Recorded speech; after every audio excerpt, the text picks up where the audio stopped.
ಕರಾವಳಿ 320 ಕಿಲೋಮೀಟರ್ ಅನ್ನ ಆವರಿಸಿಕೊಂಡಿರುವಂತಹ ಈ 3 ಜಿಲ್ಲೆಗಳಲ್ಲಿ ಪ್ರವಾಸೋದ್ಯಮಕ್ಕೆ ಬೇಕಾದಂತಹ ವಿಪುಲವಾದಂತಹ ಅವಕಾಶಗಳಿದೆ ಎನ್ನುವಂಥದ್ದು ಬಹಳ ವರ್ಷಗಳಿಂದ ನಮ್ಮೆಲ್ಲರೂ ಕೂಡ ಗೊತ್ತಿದೆ. ನಮ್ಮ ಕರಾವಳಿಯ ಜನ ಮಾನ್ಯ ಶಿವಕುಮಾರ್ ಅವರಿಗೆ ಗೊತ್ತಿದ್ದಂತೆ ಅವಕಾಶಗಳನ್ನು ಹುಡುಕಿ ಮುಂಬೈ, ದುಬೈ, ಜಗತ್ತಿನ ಎಲ್ಲ ಸ್ಥಳಗಳಿಗೆ ಓದುವಂತವ್ರು ನಾವು.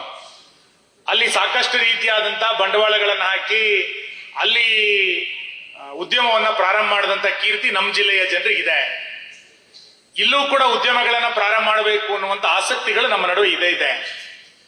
ನಾನು 3 ಸಂಗತಿಗಳನ್ನ ಅಧಿಕಾರಿಗಳಿಗೆ ಮತ್ತು ಮಾನ್ಯ ಸಚಿವರ ಗಮನಕ್ಕೆ ತರ್ತೇನೆ. ಮೊದಲನೇದು, 3 ಸಂಗತಿಗಳ ಟೂರಿಸಂ ಅನ್ನ ಇಲ್ಲಿ ಡೆವಲಪ್ಮೆಂಟ್ ಮಾಡಬೇಕಾಗಿರೋದು. ಮೊದಲನೇದು ಟೆಂಪಲ್ ಟೂರಿಸಂ, ಎರಡನೇದು ಇಕೋ ಟೂರಿಸಂ, ಮೂರನೇದು ಬೀಚ್ ಟೂರಿಸಂ. ಈ 3ಅನ್ನ ಅಡಿಪಾಯವಾಗಿ ಇಟ್ಟುಕೊಂಡು ಇಡೀ ಕೋಸ್ಟಲ್ ಅನ್ನ ಬೆಳೆಸಬೇಕಾಗಿರುವಂತದ್ದು ನಮ್ಮೆಲ್ಲರದು ಕೂಡ ಇವತ್ತಿನ ಆದ್ಯತೆ ಅಂತ ಅನ್ಕೊಳ್ತೇನೆ.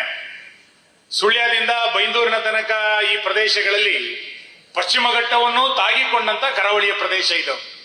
ಹಾಗಾಗಿ ಇಕೋ ಟೂರಿಸಂಗೆ ತನ್ನದೇ ಆದಂತಹ ಮಹತ್ವ ಕೂಡ ಇದೆ.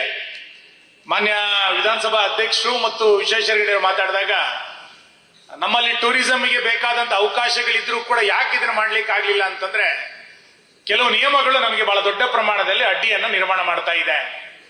ಇದನ್ನ ಸರಳೀಕೃತ ಮಾಡಬೇಕಾಗಿರುವಂತದ್ದು ದೊಡ್ಡ ಸವಾಲು ಇವತ್ತು ಸರ್ಕಾರಕ್ಕೆ. ನಾನು ಮಾನ್ಯ ಉಪಮುಖ್ಯಮಂತ್ರಿಗಳ ಗಮನಕ್ಕೆ ತರುವಂತದ್ದು ಕೋಸ್ಟಲ್ ನಲ್ಲಿರುವಂತಹ CRZ ನಿಯಮಾವಳಿ. ಕೇರಳದಲ್ಲಿ 3A ಅಂತೇಳಿ ಅದನ್ನ ಕೋಸ್ಟಲ್ ಅನ್ನ ಅವರು ಕನ್ಸಿಡರ್ ಮಾಡಿದ್ದಾರೆ. 3A ಅಂತೇಳಿ ಅವ್ರು ಹೇಳಿರೋದೇನು ಅಂತ ಕೇಳಿದ್ರೆ 2011 ಜನಸಂಖ್ಯೆಯ ಪೈಕಿ 1 ಕಿಲೋಮೀಟರ್ಗೆ 2151 ಜನ ವಾಸ ಮಾಡಿದ್ರೆ ಅದನ್ನ 50 ಮೀಟರ್ ನಲ್ಲಿ ಡೆವಲಪ್ಮೆಂಟ್ ಮಾಡಬಹುದು ಅಂತೇಳಿ ಕೇರಳ ಮತ್ತು ಗೋವಾ ಸರ್ಕಾರ ಕನ್ಸಿಡರ್ ಮಾಡಿದೆ. ಕರ್ನಾಟಕ ಅದನ್ನ ಇನ್ನು 3B ನಲ್ಲಿ ಇಟ್ಕೊಂಡಿದೆ. ನಮಗಿಲ್ಲಿ ಕೋಸ್ಟಲ್ ನಲ್ಲಿ ಡೆವಲಪ್ಮೆಂಟ್ ಮಾಡಬೇಕಾದ್ರೆ 200 ಮೀಟರ್ ನಾವು ಜಾಗ ಬೇಕು. 200 ಮೀಟರ್ ನಂತರ ನಾವು ಡೆವಲಪ್ಮೆಂಟ್ ಮಾಡಬೇಕು. ಕೇರಳ ಮತ್ತು ಗೋವಾದಲ್ಲಿ 50 ಮೀಟರ್ ನಂತರ ಅಭಿವೃದ್ಧಿಯನ್ನ ಮಾಡ್ತಾ ಇದ್ದಾರೆ. ಅವ್ರು ಅದಕ್ಕೆ ಬೇಕಾದಂತ ನಿಯಮಾವಳಿಗಳನ್ನ ಅವ್ರು ಮಾಡ್ಕೊಂಡಿದ್ದಾರೆ. ಇದರ ಪರಿಣಾಮವಾಗಿ ಕರಾವಳಿಯ ಪ್ರದೇಶಗಳಲ್ಲಿ ನಾವು ಯಾವ್ದಾದ್ರು ರೆಸಾರ್ಟ್ಗಳನ್ನ ಮಾಡ್ತೇವೆ, ಹೋಟೆಲ್ಗಳನ್ನ ಮಾಡ್ತೀವಿ ಅಂತಂದ್ರೆ ಈ 200 ಮೀಟರ್ನ ಬಹಳ ದೊಡ್ಡ ಪ್ರಮಾಣದಲ್ಲಿ ನಮಗೆ ಅಡ್ಡಿಯನ್ನ ತರ್ತಾ ಇದೆ. ಹಾಗಾಗಿ ಇದನ್ನ 3A ಅಂತೇಳಿ ಏನು ಕೇರಳ ಮತ್ತು ಗೋವಾದವರು ಮಾಡ್ಕೊಂಡಿದ್ದಾರೆ, ಕರ್ನಾಟಕ 3B ನಲ್ಲಿ ಇನ್ನೇನು ಉಳ್ಕೊಂಡಿದೆ ಅದನ್ನ 200 ಮೀಟರ್ನಿಂದ 50 ಮೀಟರ್ ಇಳಿಸಬೇಕಾಗಿರುವಂತದ್ದು ಬಹಳ ದೊಡ್ಡ ಪ್ರಮಾಣದ ಅಗತ್ಯತೆ. ಎರಡನೇದು, ಕಂದಾಯ ಇಲಾಖೆಯಲ್ಲಿರುವಂತಹ ಸರಳೀಕೃತ ಒಂದು ಸಿಂಗಲ್ ವಿಂಡೋವನ್ನ ಮಾಡಿ ಕನ್ವರ್ಷನ್ ಮತ್ತು ಇತ್ಯಾದಿ ಎಲ್ಲ ಚಟುವಟಿಕೆಗಳಿಗೆ ಏಕಗವಾಕ್ಷಿಯ ಯೋಜನೆ ಅಡಿನಲ್ಲಿ ಎಲ್ಲದನ್ನು ಪರ್ಮಿಷನ್ ಅನ್ನ ಕೊಡುವಂತ ಕೆಲಸವನ್ನ ಇವತ್ತು ಸರ್ಕಾರ ಮಾಡಬೇಕು. ಅದಕ್ಕೆ ನೋಡಲ್ ಇಲಾಖೆ ಅಂತ ಬೇಕಾದ್ರೆ ನೀವು ಕರಾವಳಿ ಅಭಿವೃದ್ಧಿ ಪ್ರಾಧಿಕಾರವನ್ನು ಬೇಕಾದ್ರೆ ಸೇರಿಸ್ಕೊಳ್ಳಿ.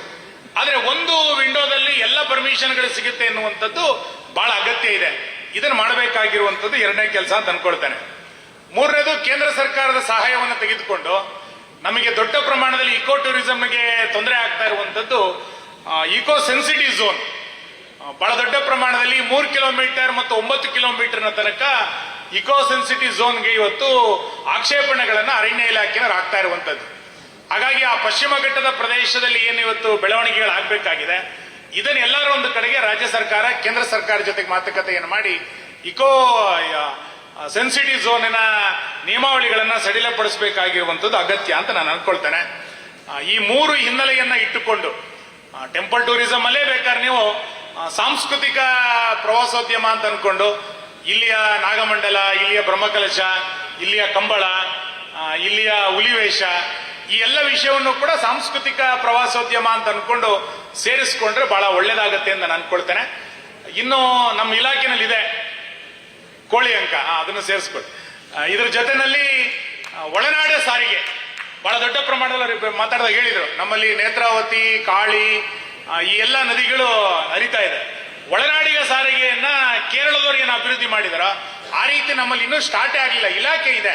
ಹಾಗಾಗಿ ಒಳನಾಡ ಸಾರಿಗೆಯನ್ನ ಮಾಡಿದ್ರೆ ಬಹಳ ದೊಡ್ಡ ಪ್ರಮಾಣದಲ್ಲಿ ಟೂರಿಸಂಗೆ ಆಸಕ್ತಿಯನ್ನ ಬೋಟ್ ಕ್ಲಬ್ಗಳನ್ನ ಮಾಡಲಿಕ್ಕೆ, ಬೋಟ್ಗಳಲ್ಲಿ ಸಂಚಾರ ಮಾಡುವಂತ ಕ್ರೇಜ್ ನಿರ್ಮಾಣ ಮಾಡಲಿಕ್ಕೆ ಸಾಧ್ಯ ಆಗುತ್ತೆ. ಆ ಹಿನ್ನೆಲೆಯಲ್ಲಿ ಒಳನಾಡ ಸಾರಿಗೆಯನ್ನ ಡೆವಲಪ್ಮೆಂಟ್ ಮಾಡಬೇಕು.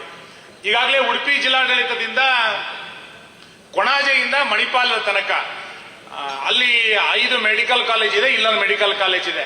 ಈ ಹಿನ್ನೆಲೆಯಲ್ಲಿ ರಾಷ್ಟ್ರೀಯ ಹೆದ್ದಾರಿಯ ಡೆನ್ಸಿಟಿಯನ್ನ ಕಡಿಮೆ ಮಾಡಬೇಕು ಅನ್ನೋ ಕಾರಣಕ್ಕೆ ಒಂದು ಮೆಟ್ರೋ ಪ್ರಪೋಸಲ್ ಅನ್ನ ಈಗಾಗಲೇ ನಾವು ಕೊಟ್ಟಿದ್ದೇವೆ. ಸೊ ಕೊಣಾಜೆಯಿಂದ ಮಣಿಪಾಲದ ತನಕ ಮೆಟ್ರೋವನ್ನ ನಾವೇನಾದ್ರು ಮಾಡಿದ್ರೆ ಬಹಳ ದೊಡ್ಡ ಪ್ರಮಾಣದಲ್ಲಿ ಸಂಚಾರಕ್ಕೆ ಸುಲಭ ಆಗ್ಲಿಕ್ಕೆ ಅನುಕೂಲತೆಗಳಾಗುತ್ತೆ. ಹಾಗಾಗಿ ಒಳನಾಡ ಸಾರಿಗೆ ಮತ್ತು ಮೆಟ್ರೋ ಇದೆರಡನ್ನ ಅಭಿವೃದ್ಧಿ ಪಡಿಸುವಂತ ಅಗತ್ಯ ಇದೆ. ಇನ್ನು ಕೊನೆಯದು ನಮ್ಮ ಈ 3 ಜಿಲ್ಲೆಗಳಿಗೆ ಹೊಂದಾಣಿಕೆ ಮಾಡಿಕೊಂಡಂತೆ ಪಡುಬಿದಿರಿನಲ್ಲಿ ನಮ್ಮ ಹತ್ರ ಕೆಇಡಿಬಿನಲ್ಲಿ ದೊಡ್ಡ ಪ್ರಮಾಣದ ಲ್ಯಾಂಡ್ ಇದೆ. ಇಲ್ಲಿ ಒಂದು ಇಂಟರ್ನ್ಯಾಷನಲ್ ಸ್ಟೇಡಿಯಂ ಅನ್ನ ನಾವು ಮಾಡಿದ್ರೆ ಉಳಿದ ಎಲ್ಲ ಚಟುವಟಿಕೆಗಳಿಗೆ ಸ್ಪೋರ್ಟ್ಸ್ ಆಕ್ಟಿವಿಟೀಸ್ಗೆ ನಮಗೆ ಸುಲಭ ಆಗುತ್ತೆ. ಆ ಹಿನ್ನೆಲೆಯಲ್ಲೂ ಕೂಡ ಸರ್ಕಾರ ಹೆಜ್ಜೆ ನೀಡಬೇಕು. ನಾನು ತುಂಬಾ ವಿವರಗಳಿಗೆ ಹೋಗ್ಲಿಲ್ಲ. ಸಾಂಸ್ಕೃತಿಕ ಪ್ರವಾಸೋದ್ಯಮ, ಬೀಚ್ ಪ್ರವಾಸೋದ್ಯಮ, ಟೂರಿಸಂ, ಟೆಂಪಲ್ ಪ್ರವಾಸೋದ್ಯಮ ಮತ್ತು ಇಕೋ ಟೂರಿಸಂ ಇದಿಷ್ಟನ್ನು ಗಮನದಲ್ಲಿ ಇಟ್ಟುಕೊಂಡು ನಮ್ಮ ನಿಯಮಾವಳಿಗಳಲ್ಲಿರುವಂತಹ ಸರಳೀಕೃತವಾದಂತಹ ಚಟುವಟಿಕೆಗಳನ್ನ ಮಾಡಲಿಕ್ಕೆ ಬೇಕಾದಂತಹ ಅವಕಾಶಗಳನ್ನು ಕೊಡಿ. ನಾವು 3 ಜಿಲ್ಲೆಯ ಶಾಸಕರು ಒಂದಾಗಿ ರಾಜ್ಯ ಸರ್ಕಾರದ ಈ ಸಕಾರಾತ್ಮಕವಾದಂತಹ ಚಟುವಟಿಕೆಗೆ ಮಾನ್ಯ ಉಪಮುಖ್ಯಮಂತ್ರಿಗಳಾಗ ಏನು ಒಂದಾಗಿ ಹೋಗಬೇಕು ಅನ್ನುವಂತ ಮಾತನ್ನು ಹೇಳಿದರು. ಕರಾವಳಿ ಅಭಿವೃದ್ಧಿ ದೃಷ್ಟಿಯಿಂದ ನಾವೆಲ್ಲರೂ ಕೂಡ ಒಂದಾಗಿ ಚಟುವಟಿಕೆಯಲ್ಲಿ ಮುಂದುವರಿಸೋಣ ಅನ್ನುವಂಥ ವಿನಂತಿಯನ್ನು ಮಾಡ್ತೇನೆ. ನಮಸ್ಕಾರ.